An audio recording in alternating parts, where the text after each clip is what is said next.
Hello friends, प्रणाम दोस्तों। कैसे हो आप सभी? आशा और उम्मीद है कि सभी स्वस्थ हैं, मस्त हैं और अपनी अपनी पढ़ाई के अंदर व्यस्त हैं। मैं अनिल, एजुकेटर ऑफ मैथ्स, आपको सिखाने और समझाने का काम कर रहा हूँ गणित को। मेरे साथ आप देख रहे हो स्कॉलर जोन। मेरे प्यारे दोस्तों, जो आप व्हाइट बोर्ड पे देख रहे हो बिल्कुल सही लिखा हुआ है त्रिकोणमिति, ट्रिग्नोमेट्री। हाँ, हम आज वही टॉपिक स्टार्ट कर रहे हैं, ट्रिग्नोमेट्री, त्रिकोणमिति। ये एक एडवांस मैथ का पार्ट है मेरे प्यारे दोस्तों, एडवांस मैथ्स। और एडवांस मैथ्स की अगर मैं बात करता हूं इसका, तो एसएससी सीजीएल हो, अगर मैं बात करता हूं प्री के एग्जाम की, तो प्री के अंदर इसके 3 या 4 क्वेश्चन देखने को मिलते हैं 25 में से। ठीक है मेरे प्यारे दोस्तों। अगर मैं मेंस की बात करता हूं तो इसके 10 से 12 क्वेश्चन देखने को मिलते हैं ट्रिग्नोमेट्री में 100 में से।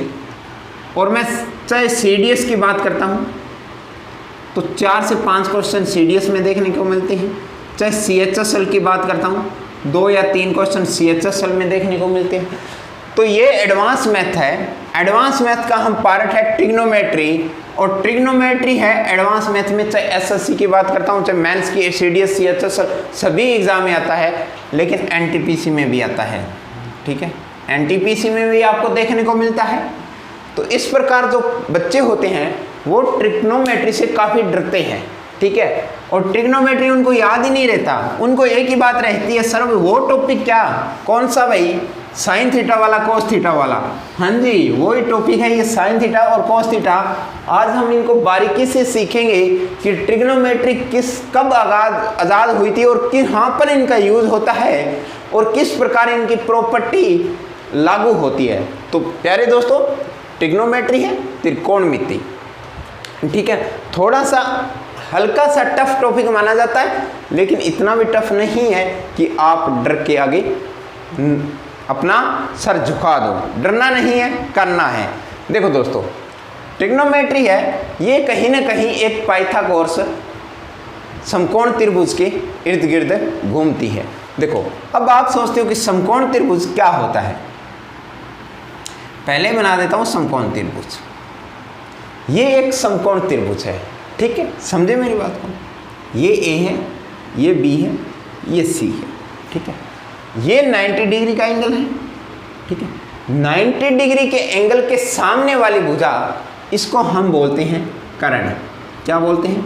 कर्ण, यानी हाइपोटेनियस। ठीक है, ये एंगल मेरे पास थीटा है, और थीटा के सामने वाली भुजा होती है उसको हम बोलते हैं लंब। क्या बोलते हैं? लंब, यानी परपेंडिकुलर।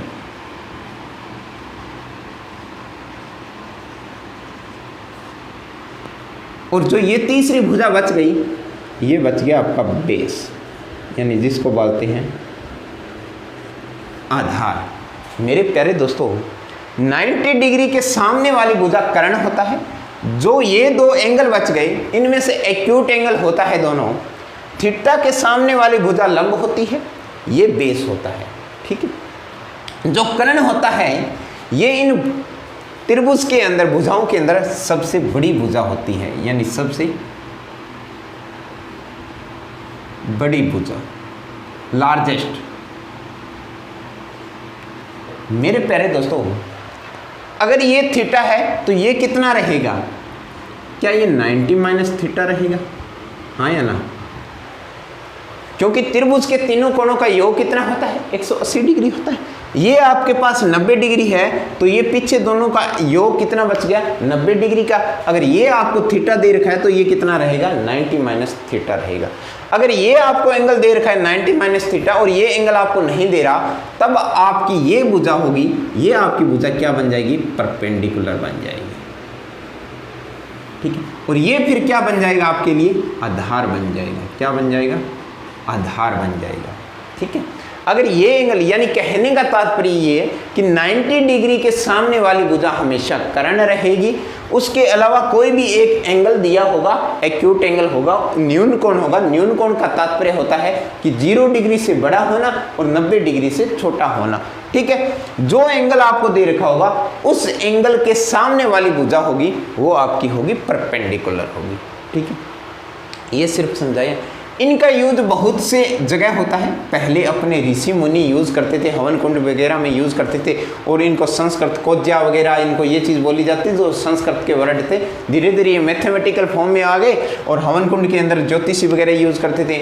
और आजकल क्या है, आजकल बड़ी बिल्डिंग्स बनती है, इमारत बनती है, कोठी बनती है, तो उसके अंदर भी पाइथागोरस प्रमेय एक यूज़ होता है। हमारे मिस्त्री दोनों को भी याद होती है कि पाइथागोरस प्रमेय कैसे लगानी है, वो निकालते हैं ना, ऐसे मिस्त्री करते हैं, तब सिस्टम करते हैं वो भी, हाँ त्रिकुंट में है कौन है, तो ये चीज़ होती है, वो चीज़ अपने अप्लाई करते हैं, लेकिन वो चीज़ याद रह जाती है। लेकिन अगर हम बोल देते हैं कि ये ट्रिग्नोमेट्री का पार्ट है, तब वो सोचते हैं कि सर ये तो साइन कोस थीटा वाले आ गए, ये तो हमारे याद ही नहीं रहेगी। ऐसी बात नहीं है, ठीक है। इतनी बात क्लियर हुई।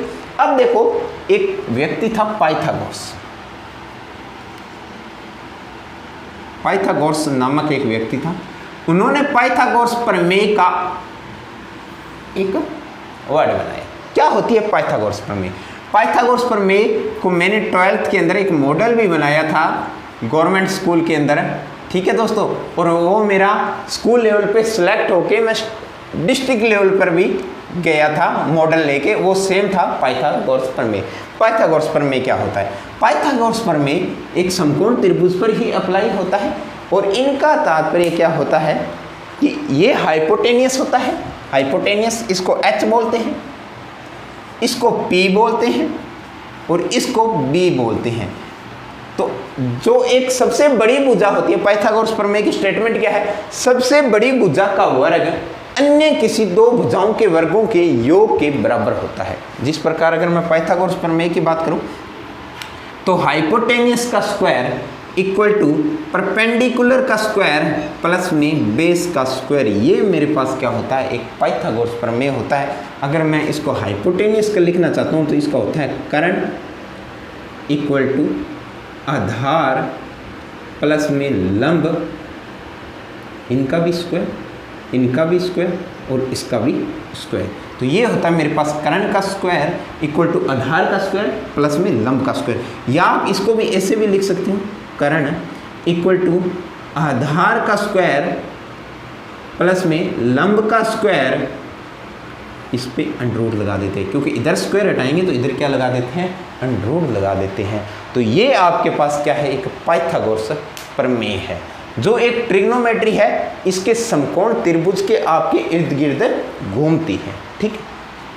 अब देखो मैं बात करता हूँ, वो एक सॉन्ग है ना, बेबी को बेस पसंद है ना, तो बेबी को बेस पसंद है, तो ये बेस पसंद है ना, बेबी को बेस पसंद है, तो हाइपोटेनियस और परपेंडिकुलर ये सुनकर इनकी कमर टूट गई, ठीक है। कमर टूट गई, ये सीधे खड़े थे, हाइपोटेनियस सीधा खड़ा था, इसकी कमर टूट गई तो ये ऐसे हो गया, ठीक है। तो ये इस प्रकार ये समकोण त्रिभुज बन गई, ठीक है। ये तो बात है। अब देखो दोस्तों, बात करता हूं मैं समकोण त्रिभुज की, समझ में आ रहा है ना, ठीक है। ये है आपके पास समकोण त्रिभुज, ठीक है, ए बी सी, ठीक है। इनको हम, ये एंगल 90 डिग्री का है, तो ये मेरे पास हो जाएगा कर्ण, ये मेरे पास हो जाएगा आधार, क्योंकि ये एंगल मैंने थीटा ले लिया, ये अगर एंगल थीटा ले लिया तो ये परपेंडिकुलर होगा, ये होगा मेरे पास लंब, ठीक है। अब देखो दोस्तों, एक कंडीशन होती है, क्या कंडीशन होती है कि A square equal to B square plus में सी स्क्वायर, इनको बोलते हैं, एक होता है पाइथागोरस ट्रिपलेट। क्या होता है? Pythagoras triplet. पाइथागोरस ट्रिपलेट एक ऐसा ट्रिपलेट है, एक ऐसी तीन इंटीजर पूर्णांक संख्याएं जो एक समकोण त्रिभुज को सेटिस्फाई करे, हम उनको पाइथागोरस ट्रिपलेट बोलते हैं। जो condition A square equal to B square plus में सी स्क्वायर को सेटिस्फाई करे, हम उनको पाइथागोरस ट्रिपलेट बोलते हैं। ये आपके एग्जाम के अंदर काफ़ी अच्छी भूमिका निभाते हैं और बहुत ज़्यादा यूज होते हैं। देखो ट्रिपलेट कैसे बनाते हैं, ये आधार हो गया, ये कर्ण हो गया, ये मेरे पास लंब हो गया, ये थीटा, थीटा के सामने वाली भुजा हमेशा लंब होती है, 90 डिग्री के सामने लार्जेस्ट भुजा होती है, उसको हम कर्ण बोलते हैं।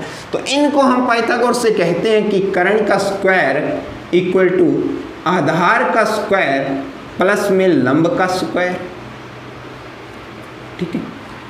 छोटा सा एग्जांपल लेता हूं, अगर मैंने आधार है वो 3 सेंटीमीटर मान लिया, कितना मान लिया भाई 3 सेंटीमीटर मान लिया, और लंब है वो मैंने 4 सेंटीमीटर मान लिया, कितना मान लिया 4 सेंटीमीटर मान लिया, और मैंने आपसे पूछ लिया कि कर्ण क्या होगा। मैं क्वेश्चन बहुत पूछूंगा आपसे, ठीक है, मैंने पूछ लिया भी कर्ण क्या होगा, तो क्या होगा कर्ण मेरे को नहीं पता, आधार मेरे को क्या दे रखा है 3 सेंटीमीटर दे रखा है, तो मैंने 3 का स्क्वायर कर दिया, और प्लस में लंब मेरे को 4 देखा तो 4 का स्क्वायर कर दिया। 3 का स्क्वायर क्या होता है 9, 4 का स्क्वायर क्या होता है 16, और 16 और 9 कितने हो गए 25, और इधर स्क्वायर है तो इधर अंडर कर दूंगा, तो मेरे पास कर्ण जो निकल कर आएगा मेरे प्यारे दोस्तों वो क्या निकल के आ जाएगा 5 आ जाएगा, यानी कर्ण मेरे पास क्या हो गया 5 हो गया।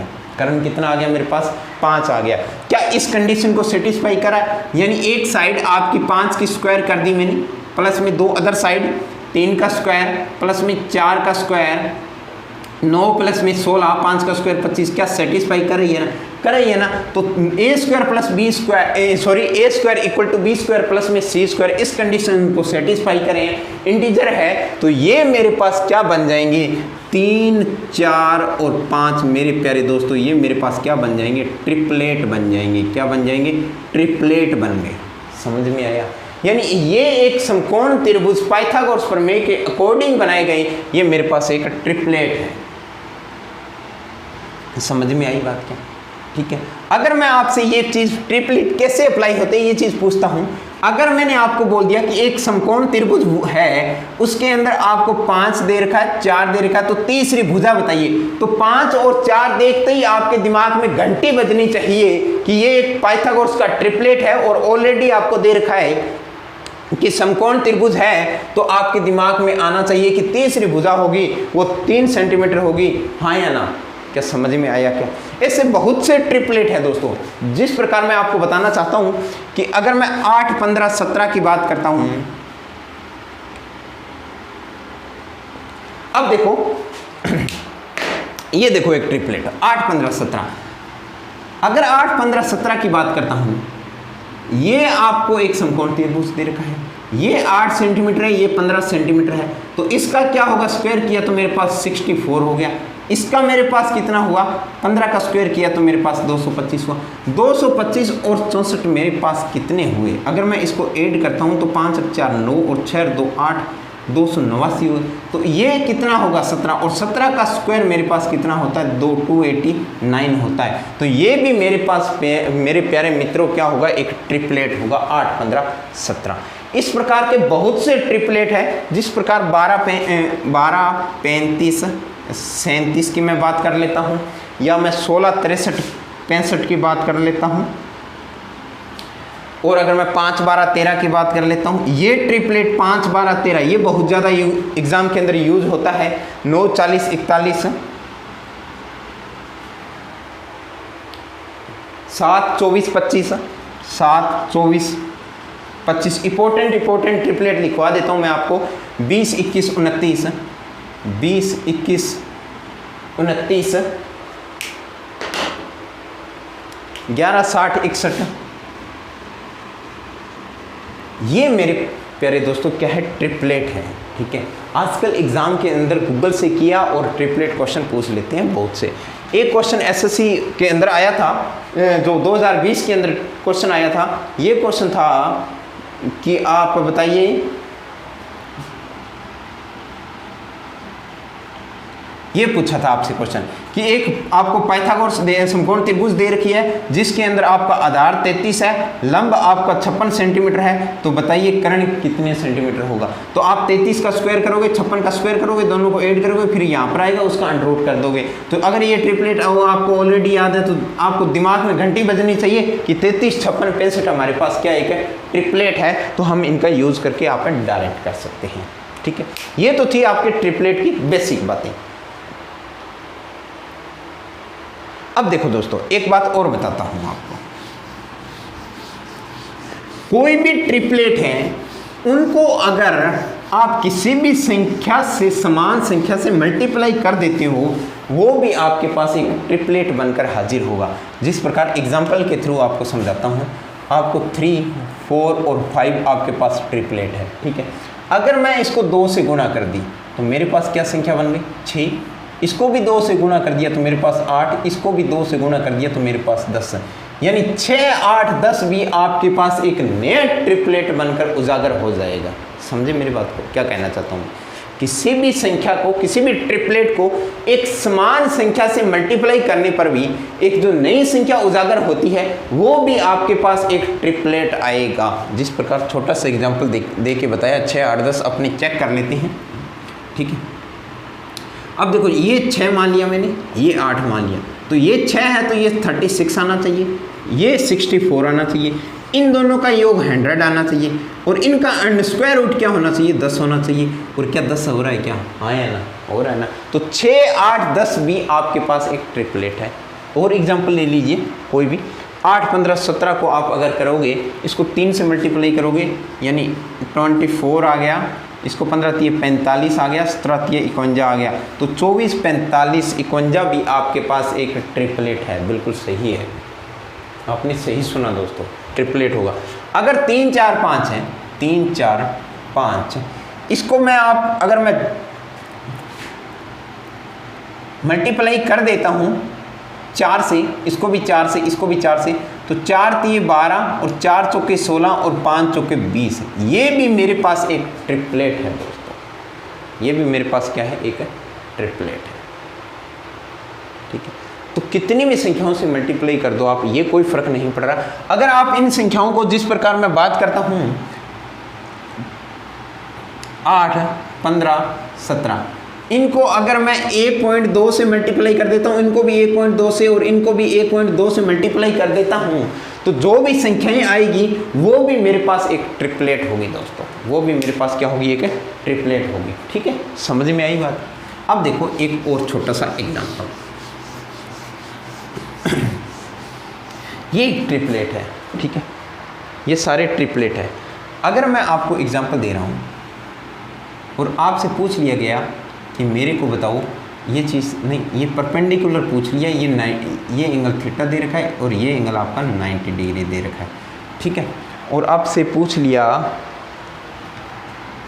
कि ये आपको दे रखा है 65√5 और ये दे रखा है आपको 63√5 और ये चीज़ आपसे पूछिए, ठीक है। अब देखो मेरे प्यारे दोस्तों, अब आप ऐसे मत सोचना कि ये 65√5 है और ये 63√5 है और ये आपसे पूछा है, तो आप ये ऐसे मत सोचना कि √5 है तो आपके ट्रिपलेट होंगे या नहीं होंगे। दोस्तों आपके दिमाग में एक घंटी बजनी चाहिए, क्या 16, 63, 65 कोई ट्रिपलेट है क्या? अगर है तो ये ट्रिपलेट होगा, ठीक है। एक आप बुरी नज़र से देखो, गंदी नज़र से देखो, यहाँ पर क्या 65 है, यहाँ पर क्या 63 है, यहाँ पर 65 है, यहाँ पर 63 है, तो ये तो ट्रिपलेट है, ठीक है। यहाँ पर आप देखो ये क्या है √5 और यहाँ भी क्या है √5, यानी √5 एक्स्ट्रा है, तो इनके ट्रिपलेट में 7 का जोड़ा क्या है? क्या 16 है, तो यहाँ पर आप क्या लगा दोगे? 16 लगा दोगे। और यहाँ भी √5 है, यहाँ भी √5 है, तो यहाँ पर √5 चिपका दोगे, तो इसका आंसर कितना आ जाएगा? 16√5 आ जाएगा। कितना आ जाएगा? 16√5 आ जाएगा। क्या समझ में आया? आशा और उम्मीद है कि ये तो बिल्कुल बेसिक प्रॉपर्टी थी, आपको समझ में आई होगी, ठीक है। रफ कर देता हूँ। ट्रिपलेट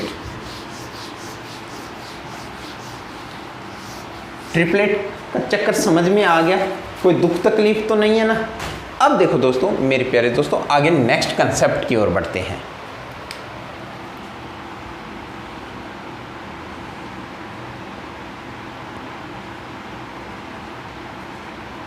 ये थीटा मान लिया मैंने, ये 90 डिग्री मान लिया। 90 डिग्री के सामने होगा वो हमेशा क्या होगा? कर्ण होगा, हाइपोटेनियस होगा। ये थीटा के सामने हमेशा लंब होगा, परपेंडिकुलर होगा। ये हमेशा आधार होगा, यानी बेस होगा, ठीक है।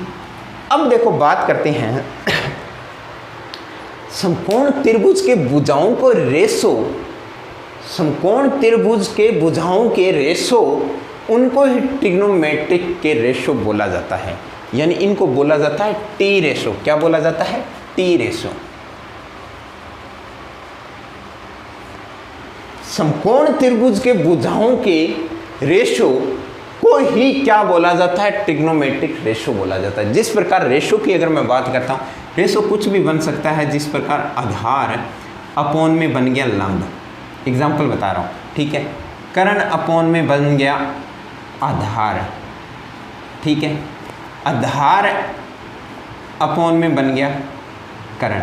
अब देखो इस प्रकार के कितने रेशो बन सकते हैं, मैं आपको बताता हूं।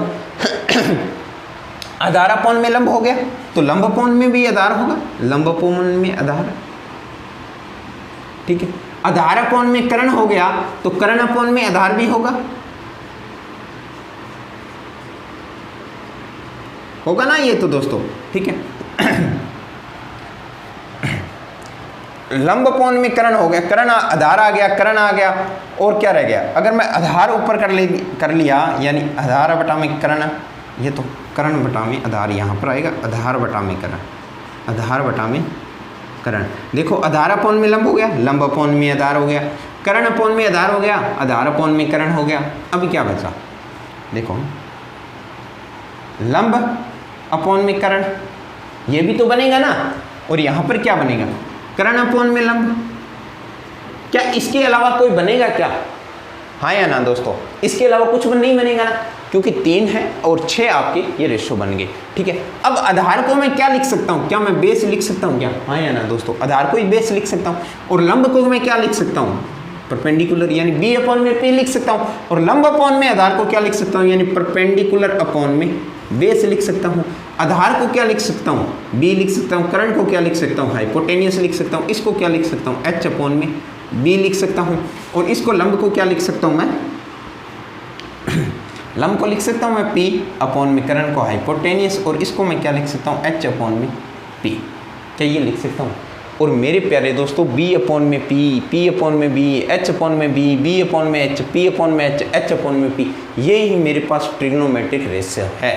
क्या है, ट्रिग्नोमेट्रिक रेशो है। इनके ना कुछ नाम दे दिए, क्या दे दिए, नाम दे दिए, यानी बी अपॉन में पी है, इनको क्या नाम दिया, हम ये चीज़ डिसाइड करें।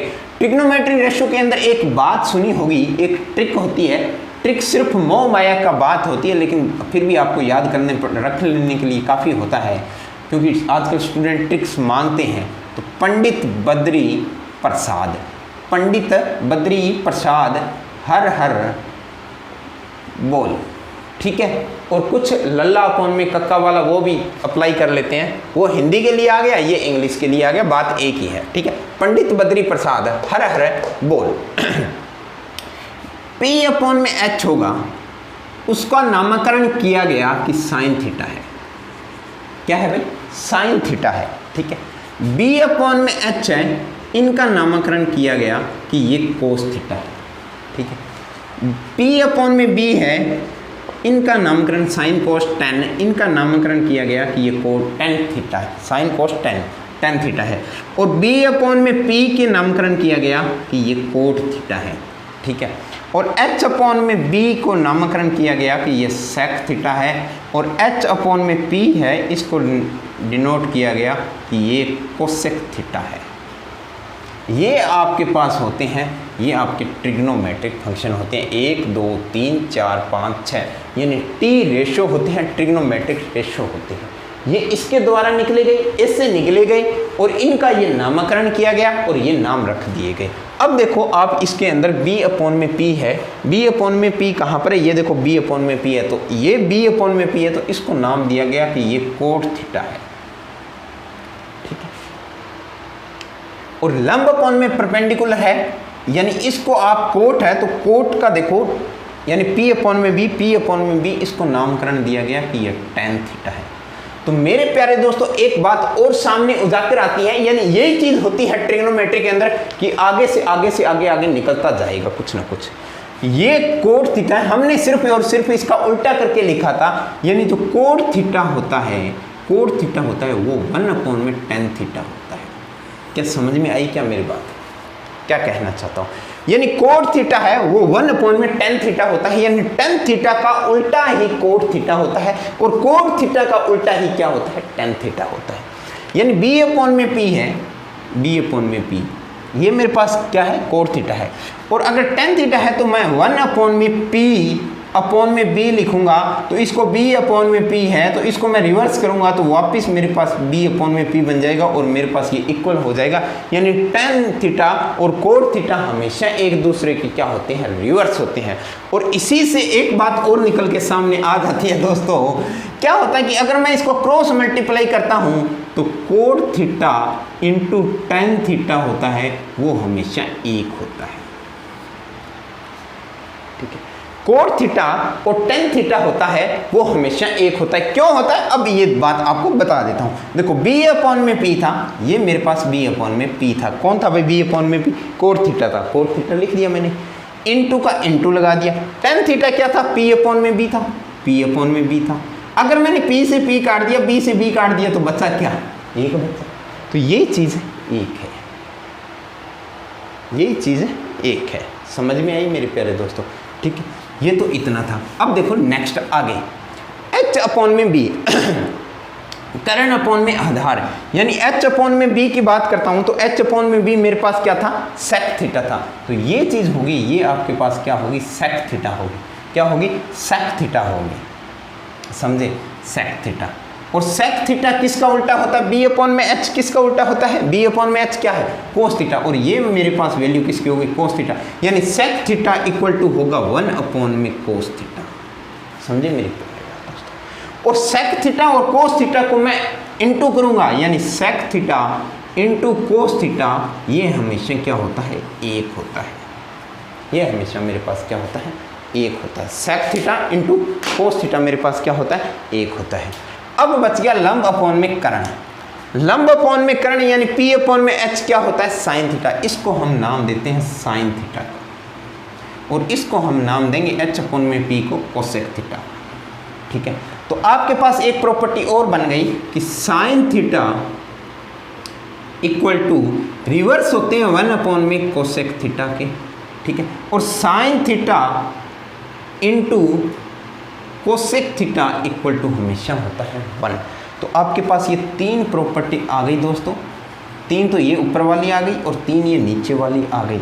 तीन तो ये फॉर्मूले याद रखनी है, हमेशा ये चीज़ याद रखनी है, और ये ट्रिग्नोमेट्रिक रेशियो है ये भी आपके पास याद रखना है। यानी ये जो मैंने बोर्ड पे अब एक डायग्राम बनाया है ये आपके लिए इतना ही महत्वपूर्ण है जितना आप हमारे लिए महत्वपूर्ण हो। ठीक है, लेकिन अभी तक रुका नहीं है सिस्टम, अभी और स्टार्ट होगा। ठीक है, इतनी बात क्या क्लियर हुई? क्या समझ में आया? क्या हाँ या ना दोस्तों? ठीक है, नोट कर लिया? कोई दुख तकलीफ? कोई दुख तकलीफ तो नहीं है ना?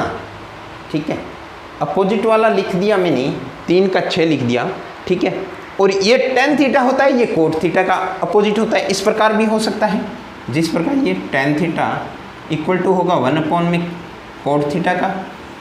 ठीक है, और सेक थीटा यहाँ पर आ जाएगा, cos theta equal to 1 upon में सेक थीटा हो जाएगा, और यहाँ पर क्या हो जाएगा? कोसेक थीटा होगा 1 अपॉन में साइन थीटा हो जाएगा। ठीक है, ये तो एक दूसरे के इन्वर्सली प्रोपोर्शनल होते हैं। ठीक है, इस प्रकार समझो आप, अपोजिट होते हैं।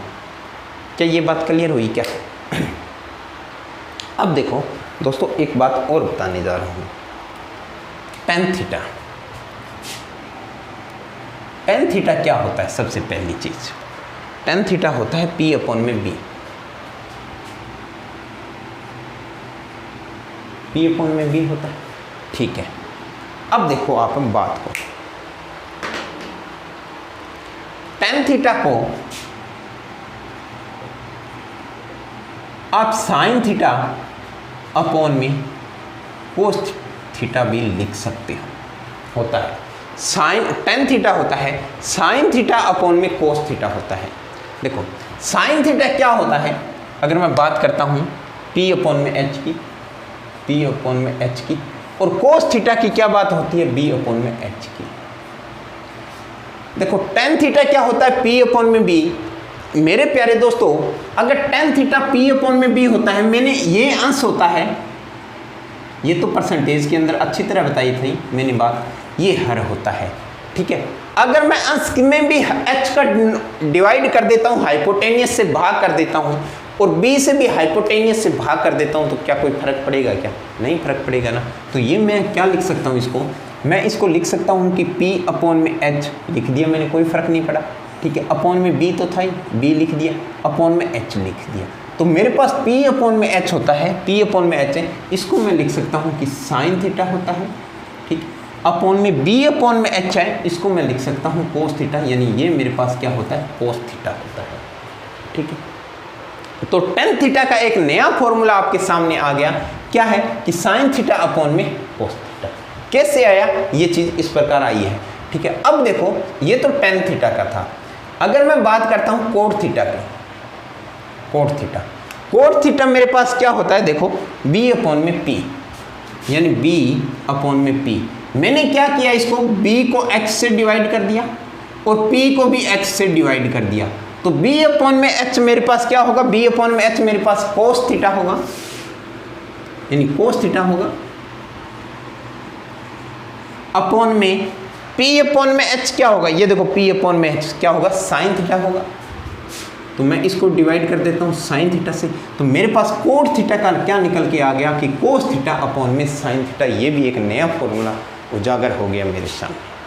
कहने का तात्पर्य क्या है कि टेन थीटा होगा वो साइन थीटा अपॉन में कोस थीटा होगा, कोट थीटा होगा वो कोस थीटा अपॉन में साइन थीटा होगा, यानी टेन थीटा का होता है उनका रिवर्स होता है। और यही शायद टेन और कोट का रिलेशन है कि टेन थीटा होता है वन अपॉन में कोट थीटा होता है। ये इस भी कंडीशन को सेटिस्फाई कर रहा है, तो हम ये फॉर्मूला इसको लिख सकते हैं। समझे मेरी बात को? याद रखने के लिए कई बार क्या होते हैं, बच्चे कंफ्यूज हो जाते हैं कि टेन का साइन ऊपर आएगा या कोस ऊपर आएगा। तो एक देखो सी, ठीक है, सी तो आपको वैसे भी पसंद है, ठीक है, ये सी वो सी नहीं है, ठीक है, ये सी फॉर केट, ठीक है, ये कोट में आया ऊपर सी आया तो यहाँ भी सी आया है, ठीक है। कोट कोस, इसके अंदर न तो सी है न टी है, तो ये आपका साइन थीटा अपॉन में कोस थीटा रहेगा, ठीक है। समझ में आया बात? आशा और उम्मीद है कि मैं आपको अच्छे से समझा रहा हूँ।